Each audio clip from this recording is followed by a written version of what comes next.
सच कहूंगा, सच के सिवा झूठ नहीं बोलूंगा। मेरे जैसा ईमानदार पुलिस वाला आज तक नानपारा थाने के अंदर नहीं आया।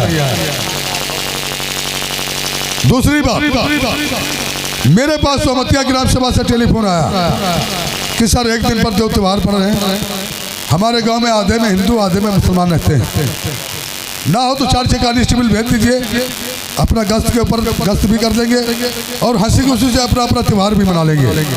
हमने सोचा कि ये बात है तो चलो हम भी चलते हैं। लेकिन जब मैं अपने पूरे फोर्स के साथ चला तक फिर मेरे पास टेलीफोन आया कि सर जल्दी आइए, यहाँ पर दंगा हो गया। और जब तक सोमतिया ग्राम सभा में पहुंचा तब तक 7 लाशें गिर जा चुकी थी, जो कि 8वें की बारी थी। नरेंद्र सिंह के हाथ में चंद्रहास तलवार, हमने विवेचना में लिखा है धारदार हथियार से प्रहार करना, मतलब धारदार हथियार से बेगम रजिया का मर्डर बेरहमी से कर दिया। अगर सर 5 मिनट और नहीं पहुंचता तो नरेंद्र सिंह वहां से मर्डर करके फरार हो जाता।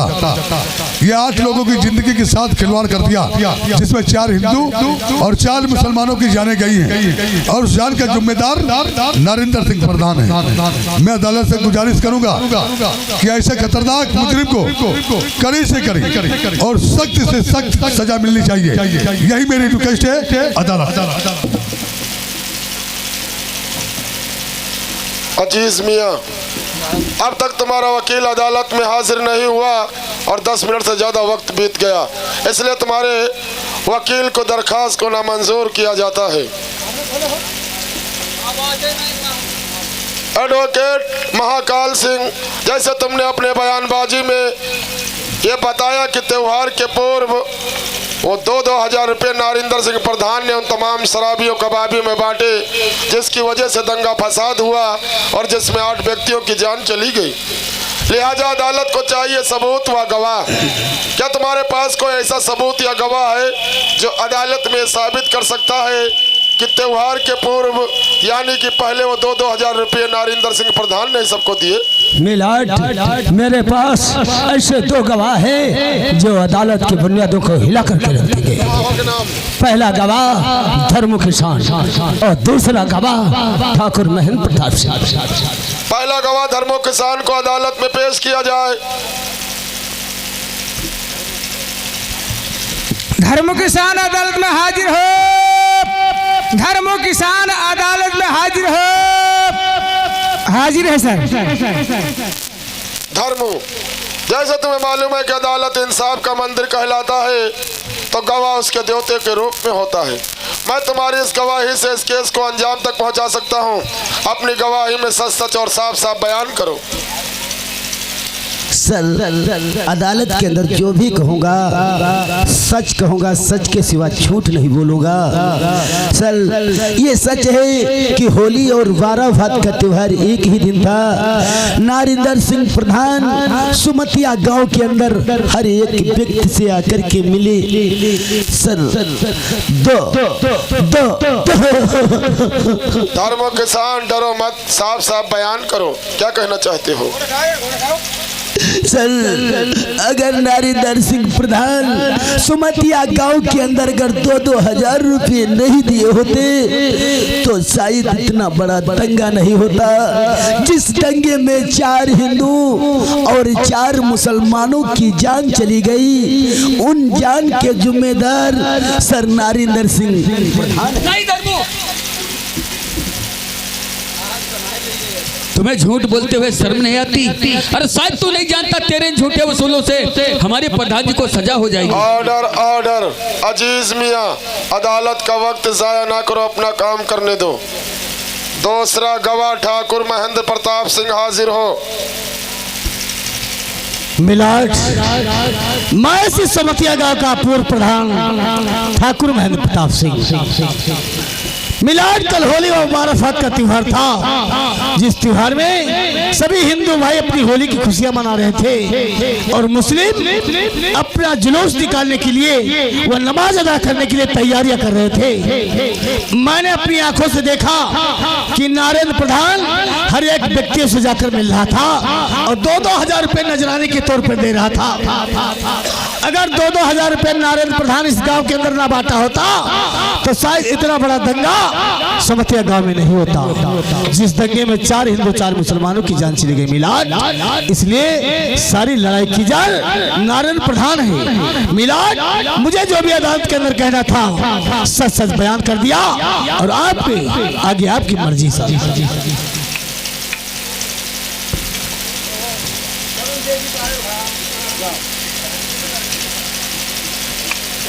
तमाम गवाहों, सबूतों, वकील की जिरा और पुलिस की बयानबाजी से साबित होता है कि गांव में सांप्रदायिक हिंसा, जिसे लोग हिंदू मुस्लिम का झगड़ा कहते हैं, एक मौजूदा प्रधान नरेंद्र सिंह की वजह से हुआ, क्योंकि मौजूदा प्रधान गांव का जिम्मेदार होता है और ऐसी समस्या में नाकाम रहा और अन त्योहार ईद उल मिलादुन नबी यानी कि 12 वफात और होली के शुभ अवसर पर वो 2-2 हजार रुपये उन तमाम शराबियों कबाबियों में बांटे, जिसकी वजह से दंगा फसाद हुआ और जिसमें 8 व्यक्तियों की जान चली गई।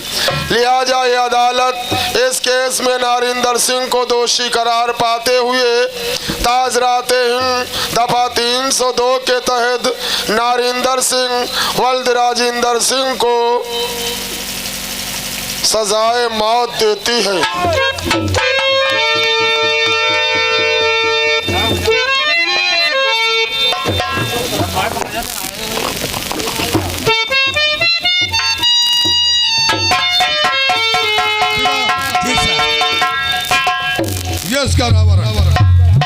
तुम लेकर के पहुंचो, मैं पहुंच जल्लाद के पास टेलीफोन करके उसको भेज रहा हूँ। 5 बज करके 6 मिनट पर फांसी होगी नरेंद्र सिंह की। जिस भी व्यक्ति को मुलाकात कर दी है वो जाकर मुलाकात कर सकता है। अरे तुझे मैंने अपना भाई समझता था, लेकिन आज तूने अदालत के अंदर झूठी गवाही दे करके मुझे मौत के मुंह में ढकेल दिया है। धर्मू तुझसे ऐसी उम्मीद रही थी, आज तूने मेरा परिवार उजाड़ करके रख दिया। धर्मू भगवान बदनसीब को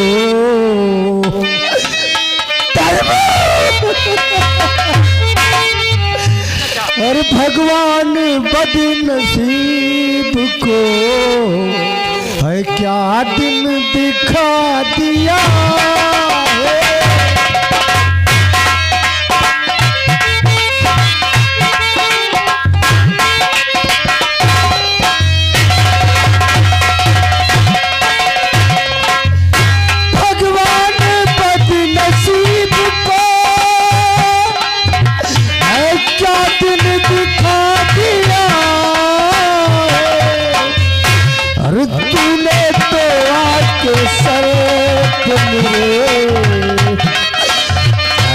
तूने तो आके सर पे मेरे बिजली गिरा।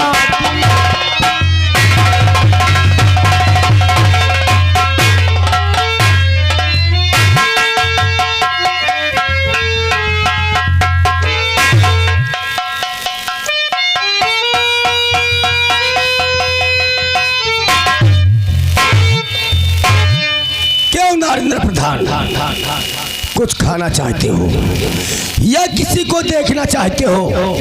बोलो, तुम्हारी आखिरी ख्वाहिश क्या है? भैया हवलदार, बोलो क्या कहना चाहते हो? एक मेरी रिक्वेस्ट है आपसे, अगर आप कर सके तो मैं आपको बताऊं। बोलो क्या कहना चाहते हो? ना तो मैं कुछ खाना चाहता हूँ ना पीना चाहता हूँ।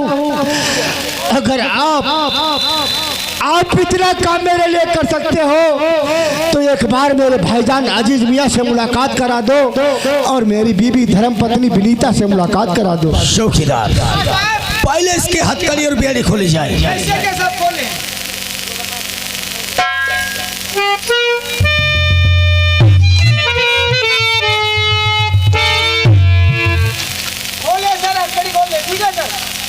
चौकीदार बोल दिए तुम्हें सर। मालूम होना चाहिए, बोलो। जा इसकी पत्नी बीता इसके दोस्त अजीज मियाँ से मिला जाए। फॉर्म लाई कराओ। ठीक है साहब, अभी बुला रहे हैं। और बीता, आओ।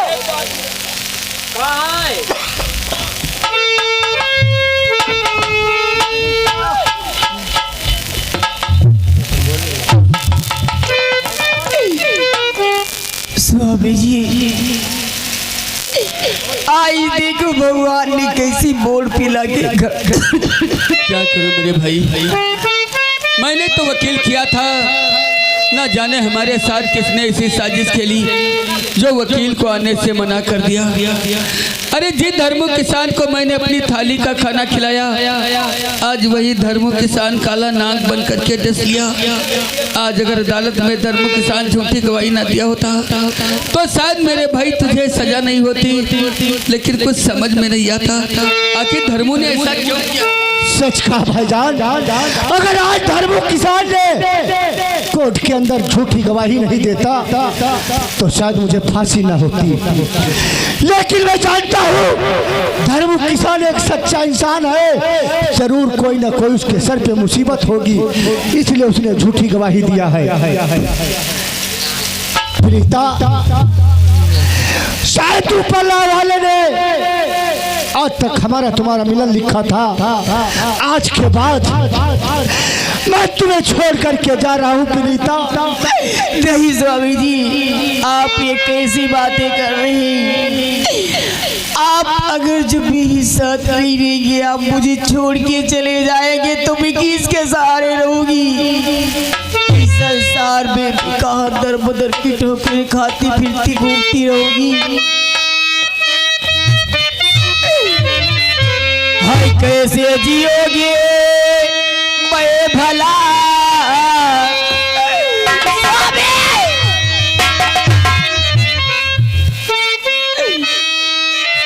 कैसे जियोगे मैं भला, और कुछ तो जरा बतला।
आपके बिना मैं कैसे रहूंगी? तुम्हें जीना होगा विनीता, और सब्र करे है प्यारी मेरी, अरे सब्र करे प्यारी मेरी, है आज दिल के दरमियां।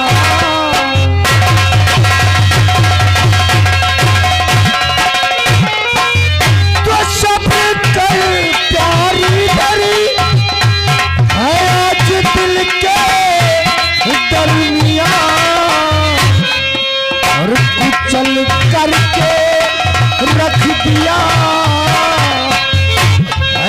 चल करके रख दिया अपना सारा आसिया।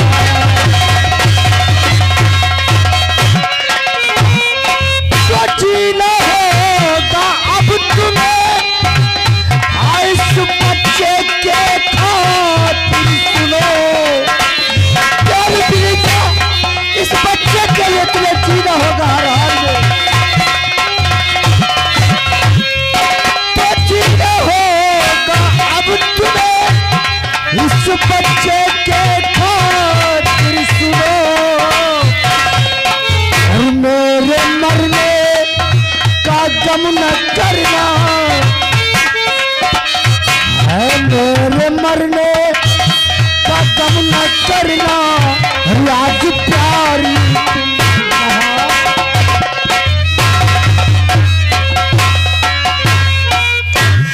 प्रीता, आज तुम्हें इस बच्चे के लिए अपना जीवन बिताना होगा।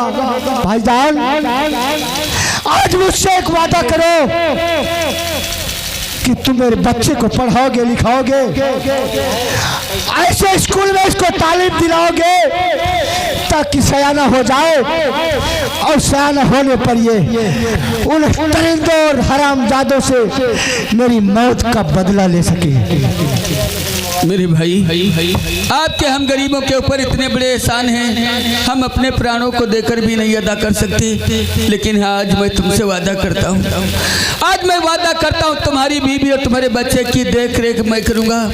मैं अपने बेटे सरताज से बढ़ करके तुम्हारे बेटे अमन का लालन पालन करूँगा। मेरे भाई, चलो मुलाकात का समय खत्म हुआ। चलो भाईजान, शौकीदार चलो चलो इन्हें निकालो। प्रीता, जाओ प्रीता, बस यही तक हमारा तुम्हारा साथ था।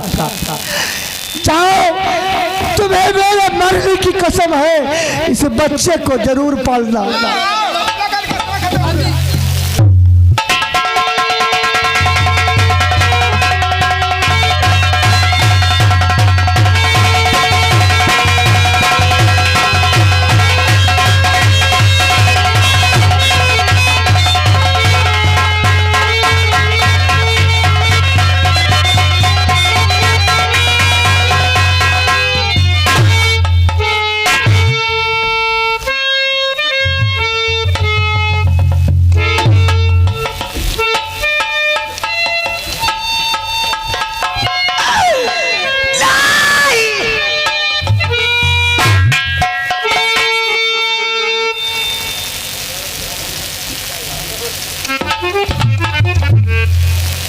या मेरे आका, हम गरीबों से ऐसी कौन सी भूल हो गई थी तो आज तूने गरीबों की मदद करने वाले को छीन लिया। कौन देगा हमारे गरीब भाइयों के बच्चों को कपड़े, कौन देगा उन्हें खाना। तुझे ऐसा नहीं करना चाहिए था मेरे आका, तुझे मेरे दोस्त को मुझसे नहीं छुड़ाना चाहिए था, तुझे ऐसा नहीं करना चाहिए था या मेरे आका।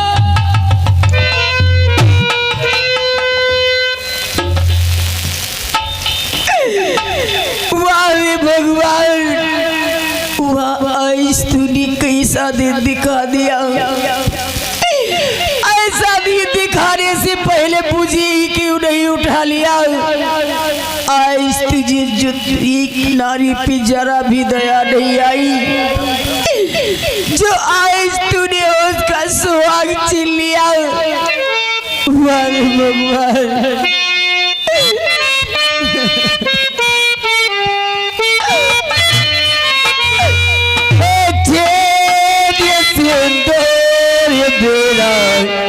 लिया है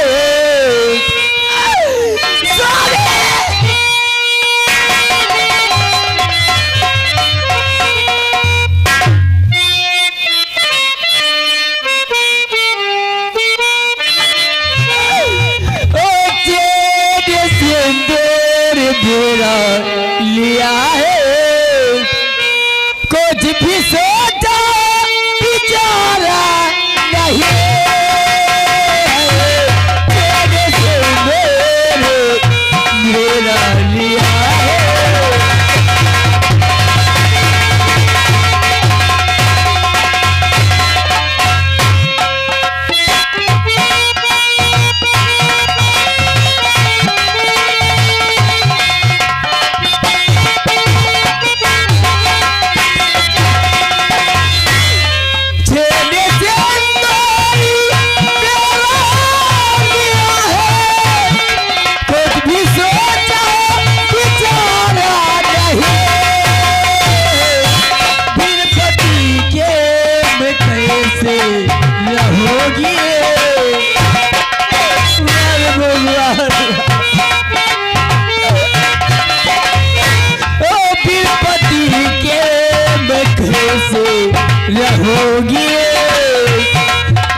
कुछ दोष मेरा, दोष तेरा न कुछ दोष मेरा, दोष इसमें हमारा नहीं।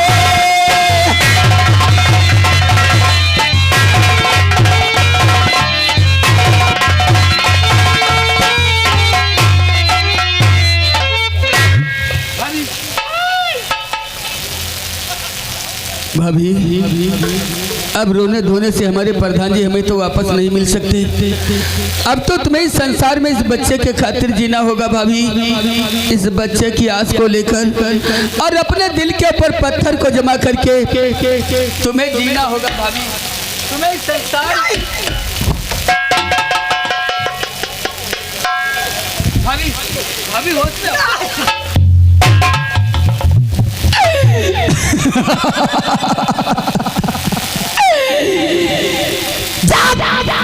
चुप हो जाओ। तू भी नहीं मालूम कि इस वक्त हमारी स्वाभिया सो रही। चुप रहना। किसी ने जरा भी आवाज किया तो उसका यही गला दबा के मार दूंगी। बच्चा नहीं, ये मेरा बच्चा नहीं हो सकता। नहीं, नहीं।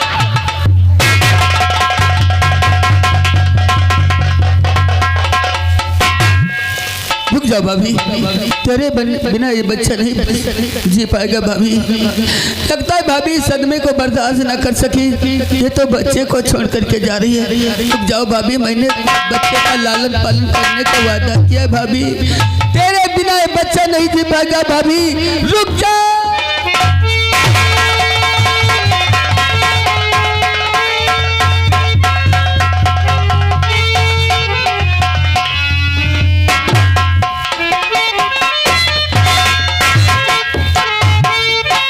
हरामजादे धर्मो, तेरी जरिए से सोबतिया गांव के अंदर हमारे दोस्त ठाकुर महेंद्र प्रताप का अपमान हुआ था।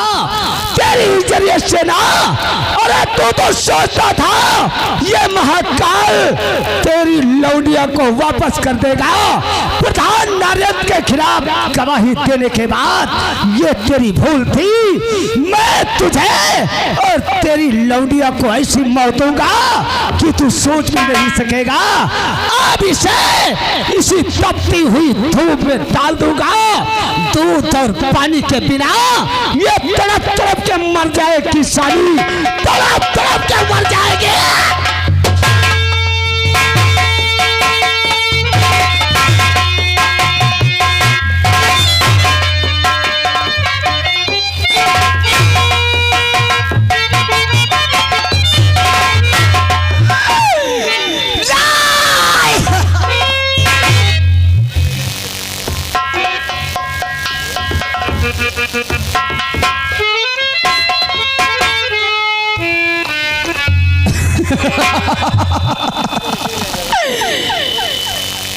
लेकिन बुढ़ा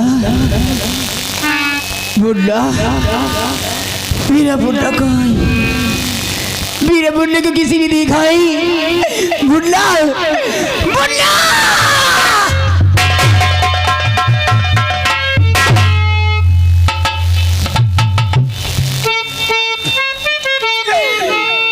तो मुझे छोड़ के कहीं नहीं जाएगा मेरा, तू मेरे ही पास रहेगा।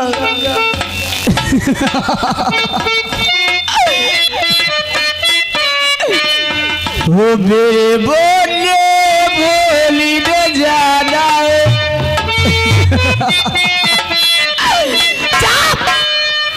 चुप हो जाओ। वो मेरे बोले बोली न जाना, तू अपना फर्ज निभाना। मेरे बोले बोली न जाना, तू अपना फर्ज निभाना। मेरे दोस्त का फर्ज चुकाना, मेरे दोस्त का फर्ज चुकाना।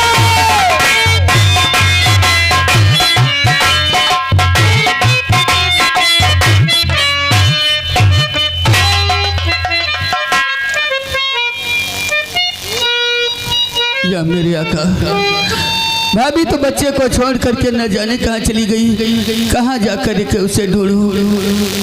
मैं तो अपने बेटे सरताज की देखभाल नहीं कर पा रहा हूँ मेरे आका, और ये तो बच्चा बिना दूध के जी नहीं पाएगा, कहाँ उसे जा कर के ढूंढूं मेरे अल्लाह। तो ही कोई ऐसी जतन बता दे ताकि इस बच्चे की जान बच जाए और हमारे प्रधान जी के घर में कोई